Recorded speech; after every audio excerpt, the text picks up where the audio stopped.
রাজনৈতিক দলগুলোর সঙ্গে জাতীয় ঐকমত্য কমিশনের দ্বিতীয় দফায় টানা 4 দিনের বৈঠকেও বেশিরভাগ বিষয়ে ঐকমত্যে পৌঁছানো যায়নি। মৌলিক সংস্কার নিয়ে কমিশনগুলোর দেয়া সুপারিশে জামাত, এনসিপি, এবি পার্টি, গণ অধিকার একমত হলেও মুখোমুখি বিএনপি সহ বেশ কিছু রাজনৈতিক দল। কোন কোন বিষয়ে মত দ্বিমত, ভোটের ট্রেনে আজ রাজনৈতিক দলগুলোর অবস্থান বিশ্লেষণ করতে চাই। সঙ্গে আছি আমি হাসিব বিল্লাহ। দর্শক, আজ আলোচনায় যুক্ত হবেন একজন রাজনৈতিক প্রতিবেদক। তার আগে দেখে নিতে চাই দ্বিতীয় ধাপে অনুষ্ঠিত টানা 4 দিনের বৈঠকে যেসব বিষয়ে ঐকমত্য হয়নি। বেশ কিছু বিষয় উপস্থাপন করা হলেও দেখা গেছে যে উল্লেখযোগ্য গুরুত্বপূর্ণ ইস্যুতে এখনও ঐকমত্যে আসা যায়নি। তার মধ্যে একটি হচ্ছে রাষ্ট্রপতি নির্বাচন। দেখা গেছে যে রাষ্ট্রপতি নির্বাচন প্রক্রিয়ায় যে রাজনৈতিক দলগুলো একমত হয়েছে যে রাষ্ট্রপতি নির্বাচন নিম্নকক্ষ এবং উচ্চকক্ষ, কিন্তু ইলেকট্রাল পদ্ধতিতে বাংলাদেশের মতন একটি দেশে ইলেকট্রাল পদ্ধতিতে রাষ্ট্রপতি নির্বাচন নিয়ে প্রশ্ন তুলেছে বেশ কিছু রাজনৈতিক দল এবং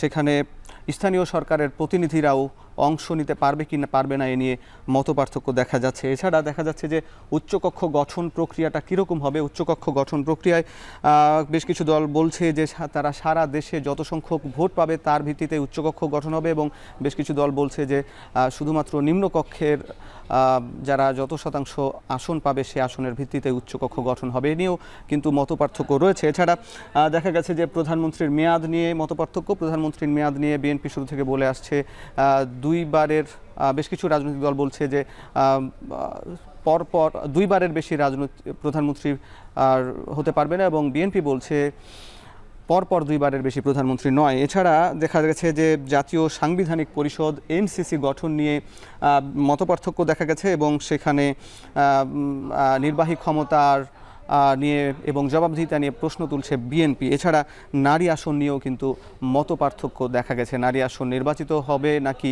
বন্টন পদ্ধতি হবে, এই বিষয়গুলো নিয়ে। দর্শক, এইসব বিষয় নিয়ে আলাপ করতে চাই, এবং এই সব বিষয় নিয়ে আলাপ আলোচনার জন্য আজকে যুক্ত আছেন একজন রাজনৈতিক প্রতিবেদক এবং বিশ্লেষক রাজীব আহমেদ যুক্ত হচ্ছে তার সঙ্গে। স্বাগত এখন টেলিভিশনের নিয়মিত আয়োজন ভোটের ট্রেনে। রাজীব ভাই, আপনার কাছে শুরুতেই জানতে চাই যে আপনি ধন্যবাদ। আপনি সংবাদ সংগ্রহ করেন এবং বিশ্লেষণ করেন এই সব বিষয়গুলো রাজনৈতিক প্রতিবেদক হিসেবে দীর্ঘদিন ধরে। এই যে বিষয় নিয়ে আলাপ বা মতনৈক্য হচ্ছে, এর মধ্যে রাষ্ট্রপতি নির্বাচন, উচ্চকক্ষ গঠন এবং ইলেকটোরাল কলেজ পদ্ধতি, এনসিসি, এই সব বিষয়গুলো কিন্তু একটি অপরটির সঙ্গে যুক্ত। এবং যদি শুরুতে আমরা এক এক করে আলোচনায় যাই, শুরুতে যদি দ্বিকক্ষ সংসদ প্রতিষ্ঠার ব্যাপারে যদি দেখি যে অনেক রাজনৈতিক দলই একমত, তবে দ্বিকক্ষ বিশিষ্ট কিভাবে নির্বাচিত হবে সেটি নিয়ে দ্বিমত রয়েছে। এবং 23টি রাজনৈতিক দলই বলছে যে যেসব দল সবচেয়ে বেশি সংখ্যক ভোট পাবে সে ব্যাপারে উচ্চকক্ষ গঠন হবে। বিএনপি আবার এখানে বিরোধিতা করছে। আসলে বিএনপি বলছে যে বাংলাদেশের প্রেক্ষাপটে 2/3 আসন পাবে না সংখ্যাগরিষ্ঠ দল, সেক্ষেত্রে আইন প্রণয়ন ও সংবিধান সংশোধনে প্রতিবন্ধকতা তৈরি হবে। আসলে এটার বাস্তবতা কতটুকু, এর যৌক্তিকতা কি, আপনার কাছে জানতে চাই। ধন্যবাদ হাসিব, আমাকে আমন্ত্রণ করার জন্য। আমি আপনাকে একটু পূর্বপর সহ বলি। সেটি হচ্ছে যে 5টি কমিশনের কিন্তু 166টি সুপারিশ। এই 166টি সুপারিশের মধ্যে 140-45টিতে মোরললেস সব পার্টি একমত।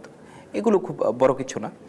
যেই জায়গাগুলো নিয়ে বিরোধ তৈরি হচ্ছে, ডিবেট ক্রিয়েট হচ্ছে, সেটি হচ্ছে যে উচ্চকক্ষ, এনসিসি এবং হচ্ছে আপনার প্রাইম মিনিস্টারের টার্ম লিমিট। তো যেই আলাপটি হচ্ছে সেটি হচ্ছে যে বলা হচ্ছে যে একটি উচ্চকক্ষ ক্রিয়েট করা হবে। তো বিএনপি 2023 সালে তার সমমনা দলদের নিয়ে যেই 31 দফা দিয়েছে, সেই দফাতে কমিটমেন্ট করা হয়েছে যে একটি উচ্চকক্ষ প্রতিষ্ঠা করা হবে। তো গত কয়েকদিনের আলাপে রাজনৈতিক দলগুলো 30টি দলের মধ্যে সিপিবি বাসদ ছাড়া সবাই বলেছে যে তারা উচ্চকক্ষের পক্ষে, এবং 100 সদস্যের উচ্চকক্ষের বিষয়েও একটা কনসেনসাস বিল্ড আপ হয়েছে। যদিও কমিশনের প্রস্তাব ছিল 105 সদস্যের 5 জন রাষ্ট্রপতির দ্বারা মনোনীত হবেন। তো এখন প্রশ্নটা হচ্ছে যে উচ্চকক্ষ হবে কিভাবে। তো আমাদের যেই নির্বাচন ব্যবস্থা সংস্কার কমিশন, তারপরে আপনার সংবিধান সংস্কার কমিশন, এই 2টা কমিশনের প্রস্তাব হচ্ছে রাজনৈতিক দলগুলো যে যত শতাংশ ভোট পাবে তত শতাংশ উচ্চকক্ষে আসন পাবে। আমি আপনাকে যদি একটু প্রিভিয়াস হিস্ট্রিতে নিয়ে যাই, তাহলে দেখেন যে 2008 সালের নির্বাচনটাকে আপনি একটা ক্লাসিক এক্সাম্পল হিসেবে নিতে পারেন। 2008 সালের নির্বাচনে বিএনপি 34% পপুলার ভোট পেয়েছিল নির্বাচনে, 34%। কিন্তু দলটির প্রাপ্ত আসনের সংখ্যা প্রথমে ছিল 29, পরে বেড়ে বেড়ে 32 হয়েছিল, যাই হোক, বাই ইলেকশনের মাধ্যমে। তো একটি দল সারা দেশে 34% ভোট পেয়ে মাত্র 29টি আসন পেয়েছিল।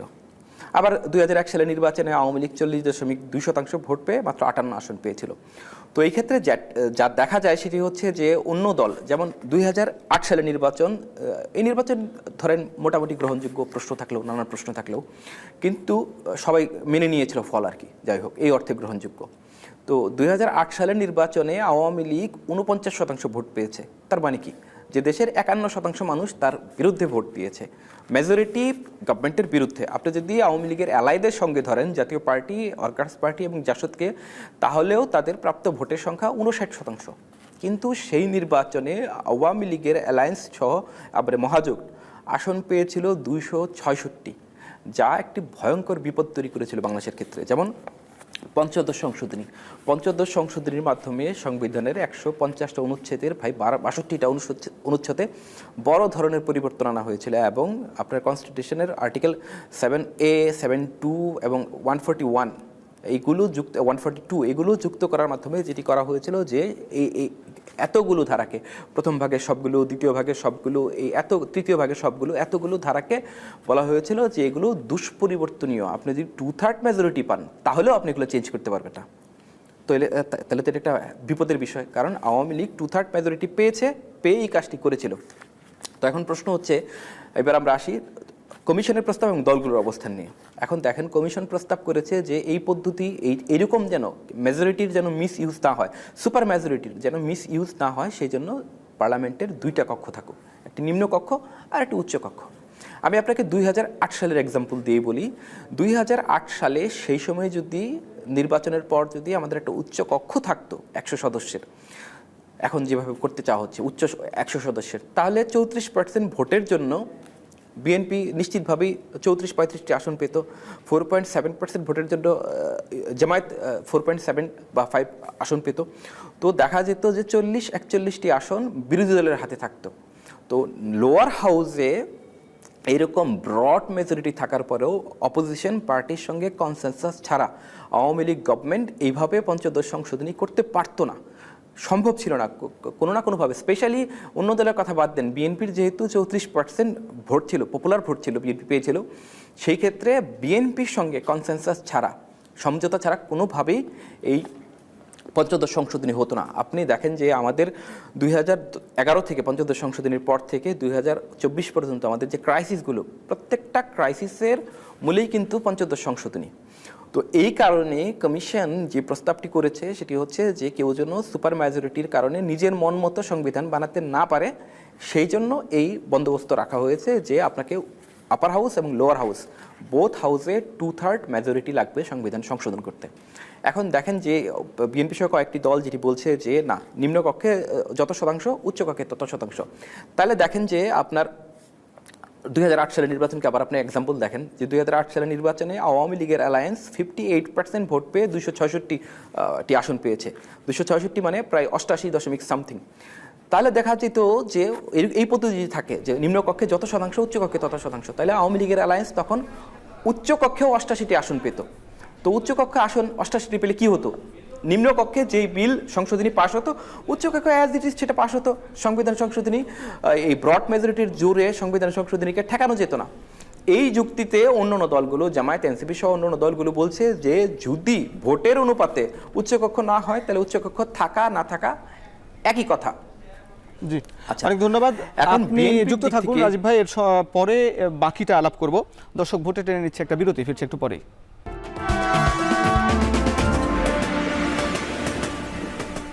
বিরতির পর স্বাগত। ভোটের ট্রেনে আলোচনা করছি রাজনৈতিক প্রতিবেদক রাজীব আহমেদের সঙ্গে। রাজীব ভাই, যে বিষয়টা আলাপ করছিলাম উচ্চকক্ষ নিয়ে, বিএনপি আশঙ্কা করছে যে যে কোনো আইন প্রণয়ন এবং পরবর্তীতে অথবা আইন সংশোধনের ক্ষেত্রেও নানামুখী জটিলতার মুখে পড়তে পারে। সেক্ষেত্রে বিএনপির এই আশঙ্কা কতটা বাস্তবসম্মত?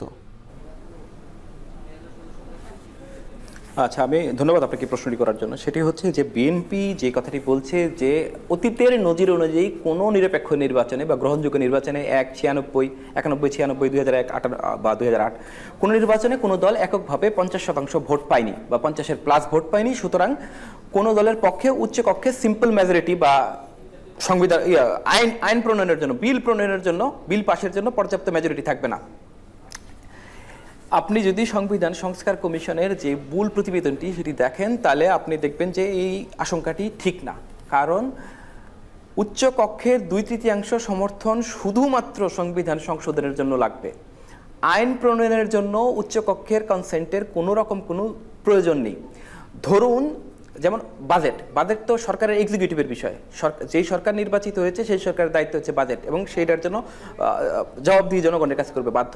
বাজেটের অর্থ বিলটা শুধুমাত্র নিম্নকক্ষের বিষয়, উচ্চকক্ষে যাবেই না। আচ্ছা, আর অন্য বিষয় যেগুলো আছে, অন্য আইন, সেই আইনটা নিম্নকক্ষে পাশ করার পর সিম্পল মেজরিটিতে 300-এর মধ্যে 151 সিম্পল মেজরিটিতে পাশ করার পর এটা আপার হাউসে যাবে, উচ্চকক্ষতে যাবে।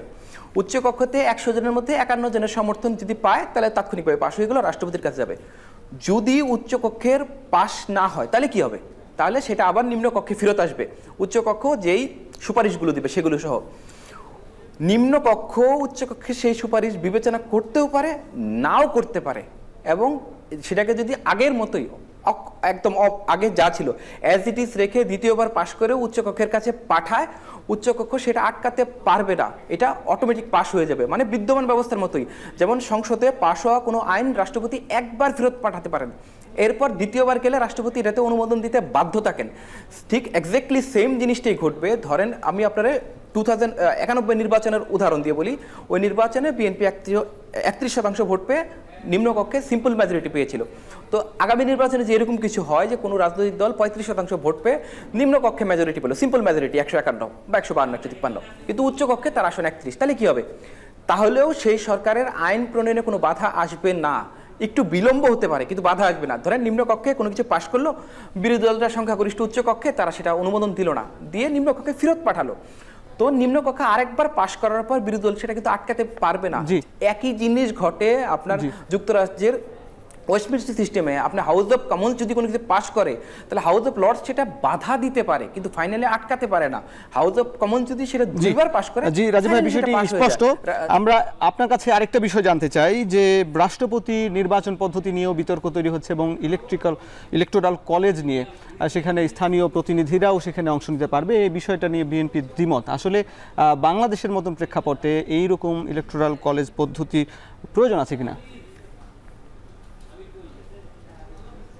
দেখেন, আইডিয়াটা নতুন, আইডিয়াটা প্রয়োজন আছে কি নাই এটা রাজনৈতিক দলগুলো ঠিক করবে। আমি শুধু আপনাকে এটাকে টেকনিক্যাল দিকটা বলতে পারি। এটার টেকনিক্যাল দিকটা হচ্ছে পুরোপুরি আপনার ইউএসের মতো বা কিছুটা ভারতের মতো বা কিছুটা পাকিস্তানের মতো। এইখানে যে সিস্টেমটা করা হচ্ছে আমাদের দেশে যেটা হয়েছে, আপনি মনে করতে পারেন যে শেষ কবে পার্লামেন্টের রাষ্ট্রপতি নির্বাচন হয়েছে 1991-এ আব্দুর রহমানের বিরুদ্ধে আওয়ামী লীগ প্রার্থী করেছিল বিচারপতি বদরুল হায়দারকে। এরপরে 96, 2001, 2008 আর কখনোই অপোজিশন প্রার্থী দেয় নাই। কারণ কি? কারণ হচ্ছে এইখানে আপনি ভোট হয় ওপেন, সরকারি দলের প্রার্থীরা হাত উঁচু করে বা এমপিরা হাত উঁচু করে ভোট দেবেন। তো সরকারি দলের যদি মেজরিটি থাকে অন্য কারো তো জয়ের কোনো সম্ভাবনা নাই। তো সেই ক্ষেত্রে দেখা যায় যে সরকারি দলের রাষ্ট্রপতি সরকারি দলেরই প্রধানমন্ত্রী, এবং রাষ্ট্রপতি অনেক বেশি সরকারি দলের প্রতি অনুগত থাকেন, একেবারেই সরকারি দলের কর্মীর মতো অ্যাক্ট করেন কিছু ব্যতিক্রম ছাড়া। আপনি আমাদের পার্লামেন্টারি হিস্ট্রিতে এখন পর্যন্ত শুধুমাত্র 2টা বিল, একটা পার্বত্য চট্টগ্রামের ক্ষেত্রে ছিল, আরেকটা ছিল আপনার জননিরাপত্তা আইন 2001। এই 2টা বিল জাস্টিস শাহাবুদ্দিন সাহেব প্রেসিডেন্ট থাকা অবস্থায় পার্লামেন্টে ফেরত পাঠিয়েছিলেন। আর কোনো বিল ফেরত পাঠানোর কোনো ঘটনা ঘটেনি। হ্যাঁ, আরেকটা ঘটেছিল যে 2024 সালে আওয়ামী লীগের পাশ করা বিল শাহাবুদ্দিন চুপ্পু ফেরত পাঠিয়েছিলেন শ্রম আইন সংক্রান্ত। সেটার ভিন্ন কারণ আছে, কারণ আমাদের যারা আন্তর্জাতিক বন্ধু আছে, বন্ধুরা চেয়েছিল আইনটা আরেকটু অ্যামেন্ড হোক, এই জন্যই ফেরত পাঠানো হয়েছিল, আর দ্বিতীয় কোনো কারণ নেই। তো এই প্র্যাকটিসের কারণে কমিশন প্রস্তাব করেছিল যে যেন সরকারি দল থেকেই যেন শুধুমাত্র প্রেসিডেন্ট না হয়, অন্য কারো যেন প্রেসিডেন্ট হওয়ার অপরচুনিটি থাকে, সেই জন্য ইলেকটোরালদের সাইজটা একটু বড় করা। যেমন হচ্ছে যে আপনার নিম্নকক্ষের 400, উচ্চকক্ষের 100, 500, আর সারা দেশে যারা জনপ্রতিনিধিরা আছেন, তো সারা দেশের জনপ্রতিনিধিরা আপনারা কীভাবে ভোট নেবেন? 70,000 ভোট, ইটস ডিফিকাল্ট। তো সেটার জন্য করা হয়েছিল যে ধরেন ময়মনসিংহ জেলা, এই জায়গায় 700 ভোট আছে, 800 ভোট আছে, এমপি, মেয়র, চেয়ারম্যান আছেন ওনারা। ওনারা ভোট দেবেন, ভোট দেওয়ার পরে যেই রাষ্ট্রপতি ওই নির্বাচনে জিতবেন তিনি 1 ভোট পাবেন। 1 ভোট পাবেন, প্রত্যেকটা জেলা থেকে 1 এবং সিটি কর্পোরেশন থেকে 1 করে 12, টোটাল 76। জি, আপনার কাছে এ নিয়ে আরো আলাপ করব, আপনার সঙ্গে আলাপ করব এক্ষেত্রে রাষ্ট্রপতি এবং প্রধানমন্ত্রীর ক্ষমতার ভারসাম্য নিয়ে, এটি আবার বিপাকে পড়তে পারে কিনা এই নিয়ে আলাপ করব একটা বিরতির পর। দর্শক, ভোটের ট্রেনে নিচ্ছে আরো একটা বিরতি, ফিরছি একটু পরেই।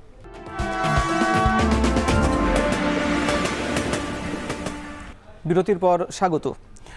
রাজীব ভাই, আপনার কাছে জানতে চাই যে এই যে রাষ্ট্রপতি নির্বাচন প্রক্রিয়া নিয়ে যেমন আলাপ বা বিতর্ক হচ্ছে, তেমনি রাষ্ট্রপতির ক্ষমতা নিয়েও একটি আলাপ আছে। সেখানে বিএনপি মনে করছে যে রাষ্ট্রপতিকে এনসিসি গঠনের মাধ্যমে নির্বাহী বিভাগের ক্ষমতা কমে যেতে পারে এবং একই সঙ্গে রাষ্ট্রপতি যদি কখনো সরকারি দলের বিপক্ষে অবস্থান নেয় তাহলে বিরোধী শক্তিটা শক্তিশালী হয়ে যেতে পারে। আসলে সেখানে ক্ষমতার ভারসাম্য বিপাকে পড়তে পারে কিনা?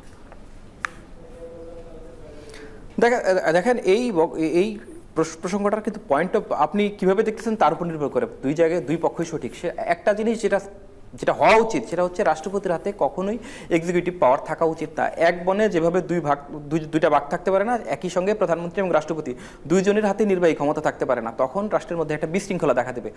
তাও রাষ্ট্রপতির কাছে এই কারণে আপনার ইলেকট্রাল কলেজ না হয় ভালো, যদি আপনি আমার মতামত চান। আর হচ্ছে রাষ্ট্রপতির হাতে এক্সিকিউটিভ পাওয়ার না থাকাই বেটার, এবং না থাকা বেটার না, শুধু রাষ্ট্রপতির হাতে এক্সিকিউটিভ পাওয়ার থাকাই উচিত। তাহলে এনসিসি প্রক্রিয়ায় রাষ্ট্রপতি লড়াই করতে পারেন কিনা এনসিসির সদস্য হিসাবে? আচ্ছা, এখন দেখেন যে বিএনপি এনসিসি আইডিয়াটির বিরোধিতা করতেছে এবং জামায়াত বা ইসলামী আন্দোলন সহ অন্য দল বলতেছে যে রাষ্ট্রপতিকে এনসিসিতে রাখার প্রয়োজন নাই। এবং বিএনপি যে জিনিসটা বলতেছে যে এনসিসির দরকার নেই, এই আপনার তো মুদ্রা উদ্দেশ্য হচ্ছে সাংবিধানিক প্রতিষ্ঠানগুলোতে নিয়োগ, তো এই নিয়োগগুলোর আইনগুলোকে শক্তিশালী করা। তো দুইটাই সমাধান হতে পারে। এনসিসি একটা ভালো সমাধান, যে রাষ্ট্রপতি না থাকলেও আপনার লিডার অফ দ্য অপোজিশন থাকলেন, 2 হাউসের স্পিকার থাকলেন, 2 হাউসের বিরোধী দলের ডেপুটি স্পিকার থাকলেন, প্রাইম মিনিস্টার থাকলেন, আর আপনার আদার্স পার্টির একজন থাকলো। সেক্ষেত্রে একটা সমতা থাকলো। পার্লামেন্টে হিয়ারিংয়ের মাধ্যমে আপনি নির্বাচিত অ্যাপয়েন্ট করলেন যে নির্বাচন কমিশনার কে হবেন। তো সেই ক্ষেত্রে আপনারা পার্লামেন্টে পজিশন, যেমন মার্কিন সিনেটে যেটা হয়, পজিশন এবং অপোজিশনের কমিটির সামনে আপনার হিয়ারিং হবে, কে ভালো কে খারাপ জনগণ জানতে পারবে, তারপরে কমিটি নিয়োগ করে। তো যদি রাষ্ট্রপতি এবং প্রধান বিচারপতিকে আপনি বাদও দেন, বাকি সবাই তো ইলেক্টেড, তো 7জনের মধ্যে তো আপনি পার্মানেন্টভাবে 4 জন সরকারি দল পাবেন। এবং সরকারি দলের ক্ষেত্রেও যেটা সুবিধা হচ্ছে যে এখন তো 48 দিনের কারণে, 48 দিনের কারণে সব কিছু প্রধানমন্ত্রী একা করেন। তো সেই ক্ষেত্রে যেটা হবে যে সব কিছু প্রধানমন্ত্রী একা করবেন না, দুই হাউসের স্পিকারের সঙ্গে ওনার কনসেনসাস ক্রিয়েট করতে হবে, অথবা অপোজিশনের সঙ্গে, অথবা আদার পার্টির সঙ্গে। আদার পার্টি তো ওনার এলাইও হইতে পারেন। সেই ক্ষেত্রে government party always 3, opposition party always 3, এবং ব্যালেন্সিং অ্যাক্টের জন্য আদার পার্টির আরেকজন থাকলো। এটা একটা সমাধান হতে পারে। আবার এনসিসি যে করতে হবে বিষয়টা এত জরুরিও না। আবার আপনি করতে পারেন যে আইনটাই করতে পারেন এরকম যে এখন যে নির্বাচন কমিশন নিয়োগের আইন আছে, সেই আইনে আপনি সার্চ কমিটি করেন সরকারি কর্মচারী, বিচারপতি, কর্মকর্তা তাদের দিয়ে। সেটা না করে আপনি প্রধানমন্ত্রী, প্রধানমন্ত্রী, বিরোধী দলের নেতা, স্পিকার তাদের নিয়ে একটা সার্চ কমিটি করেন না, তাইলেই তো সমস্যার সমাধান হয়ে যায়। তাইলে এনসিসিও হলো না, বিএনপি যেটা যাচ্ছে আইনও হলো। জি, অনেক ধন্যবাদ আপনি আমাদের মতামত দেওয়ার জন্য। দর্শক, শেষ করছি আজকের মতন ভোটের ট্রেন, এবং এই ভোটের ট্রেনে আজকে আলাপ করলাম সংস্কার ইস্যু নিয়ে যেসব মত পার্থক্যগুলো হচ্ছে। আশা করি এই মত পার্থক্যের মধ্য দিয়ে একটি সঠিক সমাধানের দিকে এগিয়ে যাবে বাংলাদেশ। যারা সঙ্গে ছিলেন, দেখলেন, সবাইকে ধন্যবাদ জানিয়ে শেষ করছি আজকের মতন ভোটের ট্রেন।